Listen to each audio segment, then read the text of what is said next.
ቢሊ ኤሊሽ ሶንግ ኦፍ ዘ ይር ሽልማቱን ካሸነፈ በኋላ ትሬቨር ኖዋ እንዲህ ሲል ቀለደ። ዶናልድ ትራምፕ ግሪንላንድን በሚፈልግበት መጠን ሁሉም አርቲስት ይህን ታይትል ይህንን ክብር ይፈልጋሉ አለ። በዚህም አላበቃም። ለእሳቸው ያሰበ መስሎ እንዲህ ቢሉም ምክንያት አላቸው። ጄፍሪ ኤፕስተን የሚባለው ደሴት አሁን ስለተዘጋ ከቢል ክሊንተን ጋር የሚገናኙበት ሌላ አዲስ ደሴት ያስፈልጋቸዋል ሲል ተሳለቀበት።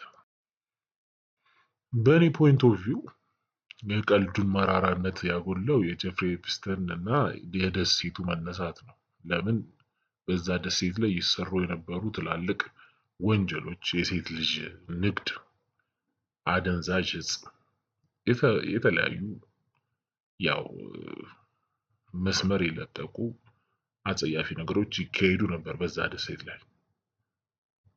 እንደዛ አይነት ደሴት ያስፈልገዋል።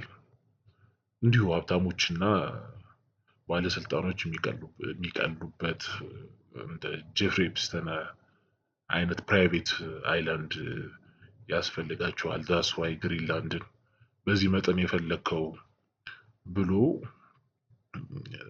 ፖለቲካል ሳታየር መስጠቱ ሰውየውን አሳብዶታል።